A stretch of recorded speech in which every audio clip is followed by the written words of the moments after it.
watch something. Okay, we're live. We Yeah. are live. Okay. Oh, so now we can show like the comment. Okay, we're learning this. Oh, look, there's Stephanie. Hey, Hi, Stephanie. Stephanie. So good to see you. Well, thank you for coming and watching our soft opening of our GEG Texas. So I'm Melissa Summerford, and I'm gonna let these ladies just go ahead and tell you their names. I'm Jessica Compton. And I'm Crystal Vinson. And we're here to share enhanced learning using Google Web Tools. And so we're just going to walk you through and give you this crash course of these tools that you can use to enhance learning within your classroom. So we hope that you are able to take some different tools and you get excited just like we are about them. All right, so like I said, I'm Melissa Summerford. I am a Google trainer, and I am the GEG leader of Texas. And this is a new journey that I have just started, and it has just changed everything. It's opened up many opportunities to connect and collaborate with others. So that is who I am. I'm Jessica Compton. I'm Google certified level 1 and level 2 and love teaching others about technology. And I'm Crystal Vinson, and I'm also level 1 and level 2 Google Education certified. So this is who we are. We're so excited. And so you asked, what is a GEG? So a GEG is just a way to inspire, engage, and learn. It's because we love using integrating technology into the classroom through content. So join us. At the end, we'll give you some links so you can join. We'll go ahead and put that link into this this presentation so that way you can follow along with us if you'd like, and you'll have access to the different links and you'll be able to go to those. So here we go. We're so excited about this. I promise I'll stop saying so excited. Well, maybe not really. I'll probably overly use it. Okay, so let us take you through these different web tools that you can use within your classroom. So the first one I'm going to start off is with Google First. So this is a coding site that I use with my GT students, and you can use it with kindergartners, first graders. So you can use it with any grade level. So you'll want to sign in. So it's just going to have you sign in through Google. You're going to say you're a teacher, but you can go in and create different lessons for students. They also have materials that you can order as well. So whenever I did this in my advanced academics class, because I used to teach that, I did order all the resources because they give you like free booklets and resources that you can use. Let me just go. This is the first time. I should have logged into this earlier, but you know what? I'm just going to go ahead and do this. Learn, right? Learn as you go. All right, so let me see. I'm just going to go ahead. It's going to take you through this login process. Should have done this earlier, but so let me just go ahead and do that. All right, so you'll see what you'll get to do whenever you get on this. All right, so let's just go ahead because it just wants to gather some information about you before you begin. So you create classes for your students to join. I had my kindergartners joining this. It gives you books as well. Here's the resources you can go on, and it's going to send you those resources to your school. So I did like those classroom kits because my students got so excited. Like as they completed like each different topic, they earned a sticker, and they would say, "Miss Summerford, I got past it." And so I started off with storytelling. So this is a great site. So if you haven't tried it, go look into CS First for Kids. I promise they'll learn it, they'll love it, and they'll use, I think it is Scratchpad, and that's where they go and build. So they learn and then they go build. So my kids really liked it, and seeing those badges that they earned was really a great perk too for that. All right, so that's CS First. So the next one I want to take you to is applied digital skills. So this is another one too. This one kind of works just like CS First. You log in, you create classes for your students. So here we go. This is my first time logging in, but that's great because you'll get to see what it looks like when you first log in. You set up classes. I did use this in my STEM lab because I lead a STEM lab, or I help organize a STEM lab, let's just say. And so I can assign this through Google Classroom, and the lessons that are real like skills that the students are going to learn and use. So that's what I really liked about it. One of the assignments that we assigned was an all about me.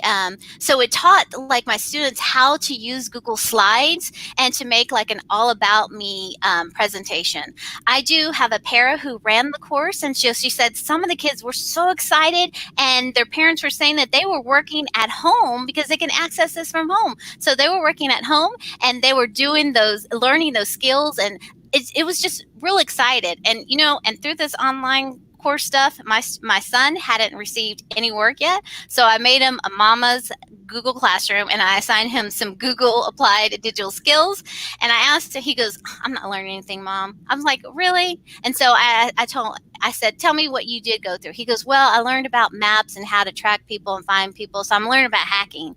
I was like, so you did learn something? And he's like, yeah, I guess I did. So you know what? So that was a great skill for him to learn, not how to hack, but he's learning about using those maps. And so in here in Applied Digital Skills, you'll notice this is like ready to go stuff. As a teacher, you can go in and you can select like what content you're looking for. It's going to take you through the content, and it's going to tell you like how long should this take. You can go in and look at it. You assign it through Google Classroom. It has teaching materials, so this is like ready to go. You don't have to like reinvent some of the stuff because it's like right there. So Google has done a great job of getting this to us for busy teachers, because we're all busy and sometimes we cannot think of everything. So Google's done an amazing job. And look, if I have a Google Classroom, assign it to my classroom right there. So go look at this. Like I said, this is a crash course on all this material. It's just to give you an idea, maybe just spark your brain saying, I need to go check these out. Look, prepare for and succeed at your next job. There's also like a resume builder in here as well. So these are perfect tools that are going to help get our kids ready for that after high school. What now? Well, they'll come out with some skills that they can use and apply. Very great thing, applied digital skills. All right, so be internet awesome. So you want to teach digital skills at the beginning of the year? Really, it's not at the beginning of the year. It's got to go throughout the whole year. This is a great resource place. They have information you can do and connect with families. You can download some family guides. Parents wants to know, or a lot of the things come out of like you see it happening in your classroom. You see a kid doing something, or maybe and then this is where you say, oh, I need to teach this. I used to go to a book when the tattling happened, then I had like a tattle book ready. Well, you know what? If you see online behavior that isn't appropriate for class, get out this, and there's some resources that you can just grab and go. So I don't know about you, but I love grab and go stuff. Look at this, slides. It even incorporates, I saw somewhere, I could be wrong, but I know I'm not. I saw where it incorporates Pear Deck in here as well. But these tools are ready to go. So what are you waiting for? Get out there and go grab these tools. They're awesome. Okay. All right. Okay, let's see. Google Earth. Google Earth. I just discovered this not too long ago, how that it has the tools already ready for you. So you can go through journeys. It gives you classroom activities. You can sort by categories. What are you looking for? Earth projects. Map. It includes content with it too. So I do like how it has a getting started guide. It has all the information, no reinventing the wheel again. And that's what we need. We need time savers for teachers, for us. A teacher comes to you and say, hey, I want to do this in the classroom. Hey, that's when you can say, I know the right place. Let me go to Google Earth. There are some tools that are already built. Maybe you can just go in and edit them to make it work to your classroom. But it takes them on journeys. So I didn't have the one that I made for my school. Bad on me. But I did make one, and we were learning through, we're doing Lucy Calkins, and there was one event where we were talking about the Revolutionary War, where students need just a little bit of prior information. So we took them on a tour through Google Earth. I designed it because you can go in and you can design these different tours based on what you need. So go check it out. It's something really great to look into. Let's see, right here, they call them Voyagers. Let me see if I could pull it up. I really wish I could pull up mine, but you know what? I can't. But I'm sure that you're going to design something awesome and you're going to go. This is just to get you started and to get you interested in this, because who doesn't love a virtual tour? You know, if I had this in high school, you know what? I just would have went to town on this. Being able to see these places. I grew up, you know, I didn't have a lot of money growing up. I was, you know, we didn't go a lot of places, but can you imagine those type of kids being able to go to these places, you know, being there virtually? Like, it's exciting. I would have loved to have this. You know, I didn't get to fly in a plane till I was married. That was my first plane trip ever. And so, you know, the kids nowadays, they can just go there. They can be there. They don't have to look at pictures and magazines. They can fit. It almost seems like they're physically there when they go through these virtual tours.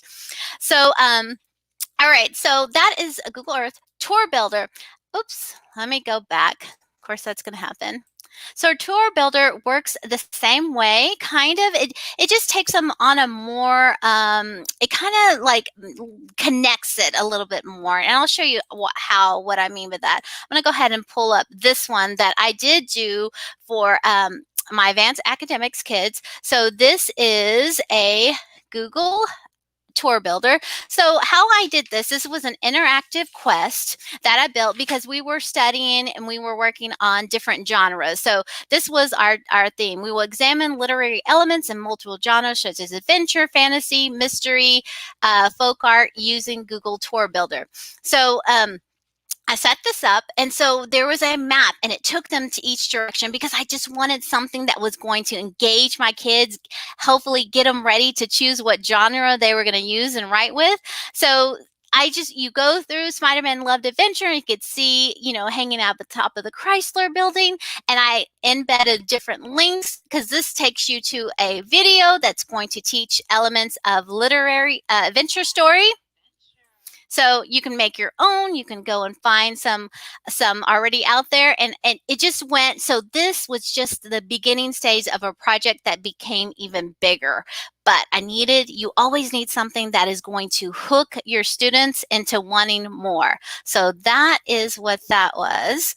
So let me go back into, Google Tour Builder is a great tool as well. So let me get back into that. Okay. So far, how are you feeling so far? I'm trying to read the comments, but you know. So let me see. And trying to use 2 monitors, finding my mouse. Okay, here we go. Found him. Okay, the next one I'm going to look at, the Chromebook App Hub. So this one is a site for different ideas because we always need ideas. And so when you go to the Chromebook App Hub, you can go to the idea category. What are you looking for? Something creative, digital literacy. You pick what you're looking for, and there are already projects already built. So let's look at this one. I haven't looked at this one, so this will be new. Okay, it gives you an overview of what the lesson is, the tips for success. I love how it gives you some differentiation strategies for English language learners, any special accommodations that you need, and strategies and resources. I love that it has those resources to get you started. So, and some of these things I'll find, and I'll find these ideas, and then I'll run to my teachers and you know, before they even come to me, I'll like, hey, I found this thing. What are you working on soon? Are you working on this anytime soon? And so I'll go and just kind of put a bug in their ear, and then they'll come back to me. Yeah, hey, you remember when you talked about that? Hey, I need that. So I do try to look for things that I know that that's coming up with the teachers. So the Google App Hub is a great place to find different resources that are going to help engage your students. So, I mean, you look at all of those, it tells you about what this is, the developers, the different applications that teachers have used. So you might want to check and see if your district has enabled any of these, because they might not be. So before you go and plan your great lesson or use this great lesson that's on there, you want to make sure that you can use it within your district. So check with that before you have this amazing lesson and then deliver it to students and they can't log on, because that has happened, right, Crystal? Right, Jessica? We've learned that. And so we try to like foresee all those, because what you can open, your students may not be able to open. All right, so the next one I'm going to go to is the Transformation Center. And so I found this because I am interested in being a Google Innovator. That is my next step and my last badge that I want to complete, because I'm a builder. And so this is the last one that I want to complete. And so when I was thinking about what is my innovation project going to be about, I found this. So this is a resource page of different projects that different innovators have put up. So when I was looking through here, you know, there are a lot of really great ideas on here. One of the things that I came across was classroom bridges. So I'm going to show you what this is, because this tool is a great tool that helped us connect to a school in New Jersey. So we use this Classroom Bridges, and once it pulls up, you can, my internet, okay, here it is right here. So what it does, it allows you to connect with different places. Let me see, hold on, let me see, I want to launch it. I guess that didn't launch it. Maybe that is it. Oh, here it is, open. Okay, well, no, okay.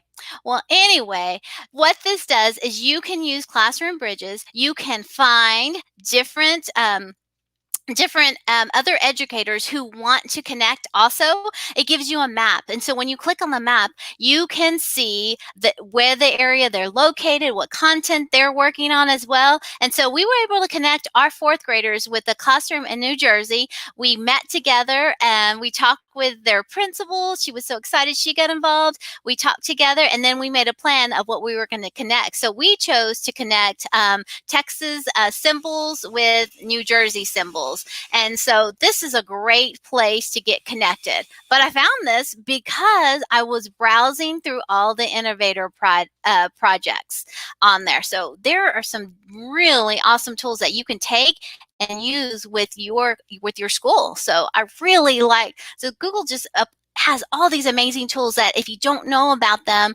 like, you need to know about them. Like, I'm telling you about them so that way you can start using those. This one right here, oh my goodness. So using the G Suite to support rigor and relevance. So as you're there's a book called Bold Schools. And so when I saw this, I was like, oh my goodness, I recognize that. Because if you haven't read Bold Schools by Weston Kriznick, it is a book that tells you how to blend like old school traditions with new technologies. And so he also talks about how you can use the rigor and relevance and Bloom's taxonomy to make sure that you are meeting those needs. Are you always working and applying? Or are you really creating those lessons with your students? Because you always want to up that rigor in your classroom. So Bold Schools, great book. I would like run and go get it because I really like that book. So I'm gonna turn it over, and I'm going to stop sharing my screen so that way Jessica can share the same screen, but it just makes it easier for her to present. All right, go ahead, Jessica.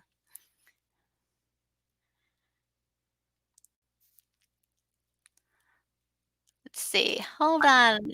Okay. Unmute. All right. Yes. Am I sharing now? Let's see. Do we see? Okay, I gotta add it. See, we're new at STEAMyard, so there you go. You're on. I'm on now. All right. Yep. The apps that I want to share are kind of They're just kind of fun apps for fast finishers, brain breaks, or just your own kids. The first one was a lot of fun going around my house. It's the emoji scavenger hunt. It does not work real well with computers, so I would recommend doing it on a phone. I tried, taking my computer around, and it did not work well. It did not recognize. But you can get to play. It shows you an emoji, and then you have to go around and find that emoji. So you have to find books, and it gives you a certain amount of times. And so you just hold something up, maybe book. Yes, it doesn't work so well with the computer, but it works really well with a phone, and it's a lot of fun. You can't get out of it until the time runs out. So it's a lot of fun with a phone, though. The next one I wanted to share is the Google Music Lab. There was a lot of different things. The song maker I thought was a lot of fun. You can create rhythms, spectrograms. I'm not a music person, so I'm not really sure what that is. Chords, melody maker. But the most fun I thought was the song maker. The kids your students, your own children can select some of the boxes here, and then it will play the tune that you started. You can change the instrument.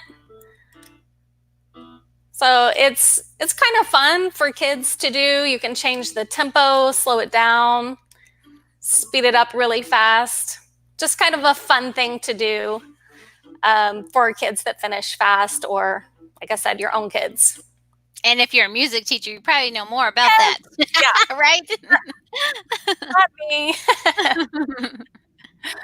Mystery Animal was a lot of fun. My daughter actually did it in a class Zoom meeting. And so basically it gives you an animal, and you have yes or no questions that you have to ask it to identify the animal that it's talking about. So I will show you an example. I'm the mystery animal. To figure out what kind of animal I am, you'll have to ask me up to 20 yes or no questions. Questions like, are you a mammal or do you have feathers? If you're ready, then start asking away. Do you have a tail? Do you have a tail?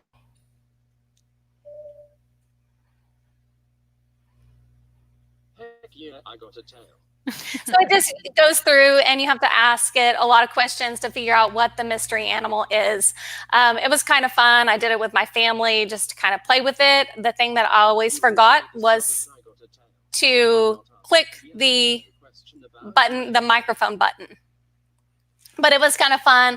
My daughter enjoyed it in her class Zoom meeting just for something fun to do. And the last one I want to share is Doodle with Google.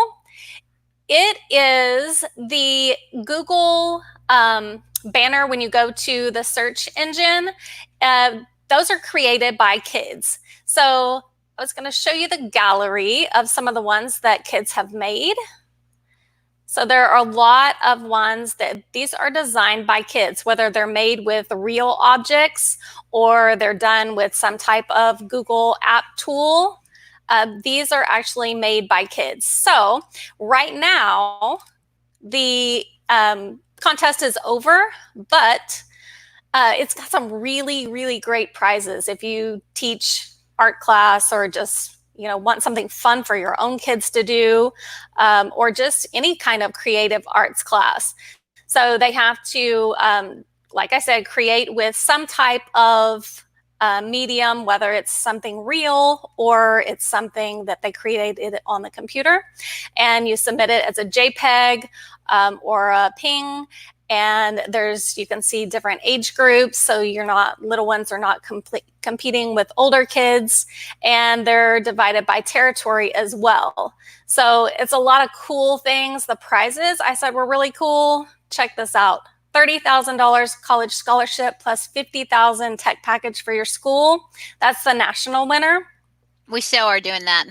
Yes, totally doing that. National finalists, though, I mean, that's even a great prize package also. And then even state and territory winners get Google hardware and some cool googly swag. So definitely something to look into if you have students or even your own kid, like I said, especially if you have somebody creative, or maybe just to target those kids that like that creative outlet, kind of channel that energy for them. But super cool. It was fun exploring them and using these tools, you know, just to have a little break, just a break from it all. And Crystal? All right, I'm going to finish up the last few tools that we have to share with you today. Share my screen.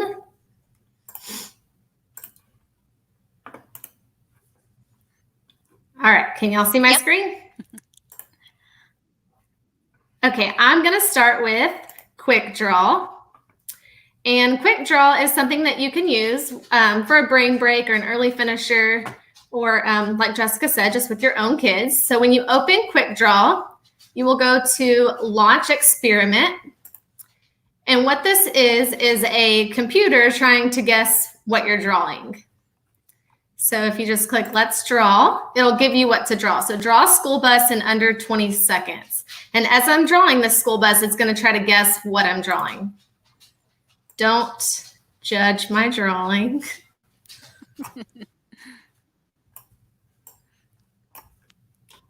I see bench, or van, or fire truck. I see truck. I see bus, or trailer. Oh, I know, it's school bus. Okay, I'll do one more. Draw snake. I see circle. I see garden hose. I have no clue what you're drawing. Oh, I know. So that one is just a really fun, like I said, brain break, or something, you know, to get those students a break after they finish your assignments.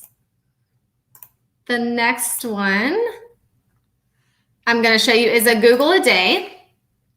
And a Google a Day is an online game where it invites you to answer questions, and the questions can have all different categories, like sports, science, pop culture, history, arts, literature, all of the above.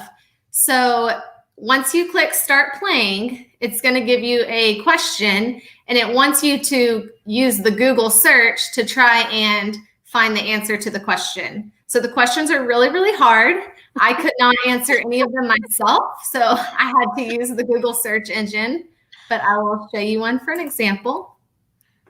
So it says, who is generally regarded as one of the very first Americans to die in the struggle for liberty from British rule? I have no idea, but as you can see over here on the right, your points are going down. So the faster that you can find the answer to that, the more points you'll get. But like I said, it's for older kids is what I would say. I haven't came across any really easy questions. But you know, those older kids like it, and especially they like competing against each other. So this is perfect for them. Yeah. So what I was doing, I was just copying the question and then going to my Google search engine and searching it. And then usually the answer comes right up. But if not, then you have some hints down here. Like it says Boston Massacre, or it'll show you a few letters of the words. The next one is Google Arts and Culture. And kind of like Jessica said with the music one, this would be more for an arts teacher or even a history teacher to teach art history or culture. But it is an online platform where you can view images and videos of artwork or artifacts throughout the world. So if you see over here on the left, it has a little menu. You can explore by art camera, which is where you can like zoom in and see like high definition. They have 360 videos where you can explore the culture in 360 degrees, or you can tour famous sites and landmarks using the street view. So for example, I will show you the 360 degree video. And there's a ton of stuff. You can search. Let's find something. Like going inside a space shuttle.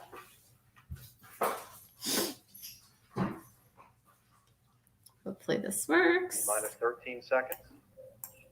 So Minus 10. as the video is playing, you can move around. Start, T minus 6. I'm gonna 5, fast forward it 4. just a little bit. Some people have called the Hubble So as telescope, you're the most important exploring payload the shuttle this has ever delivered. spacecraft, Special you deal can about kind of look transmission around years and ago, zoom but in of and course, this one really different. look all around. So, I mean, even for different field trip things, virtual field trips, I feel like you can use this as well. How do you go to the toilet? Here's another one, Queen Victoria's room.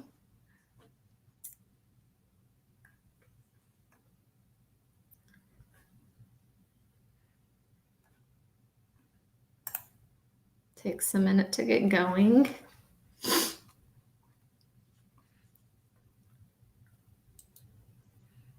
But this would also be like another tool for, I guess, high school, like when they start getting in those art classes and things like that. But there are a few things that you could use with elementary students as well.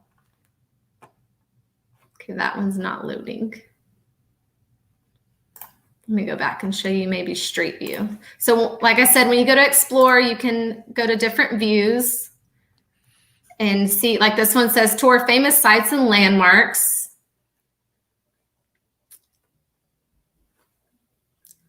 So let's try this one. The British Museum in London. And this actually puts you Street View in the museum and you can explore in the museum. You can zoom in and out, like I said, and go around in the room that they put you in.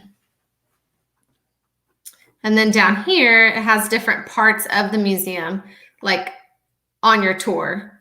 So if you wanted to go to the next slide, and then it gives them information about what it is in the tour, and you can move closer.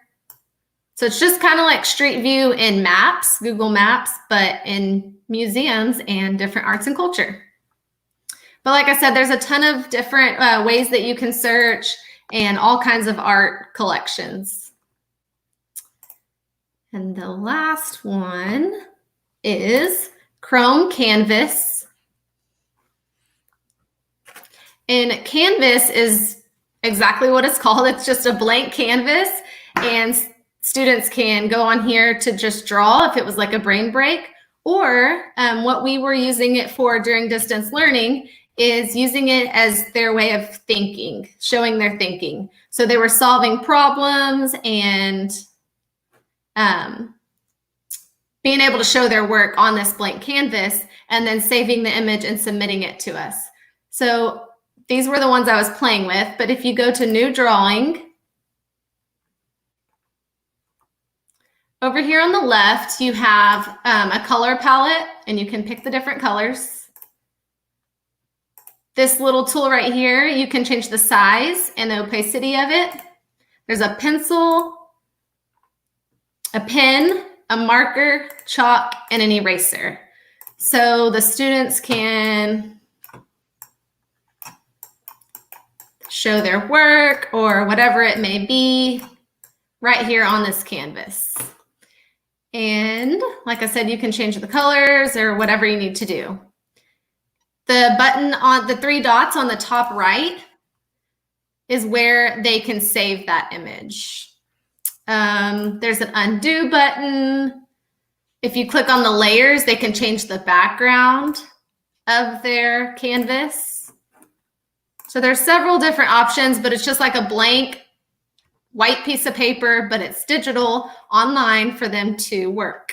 So once they go to save that image, it'll download it. And then, like I said, they can either email it to their teacher or they can attach it to an assignment in Google Classroom or whatever the teacher's preference is on how to turn it in.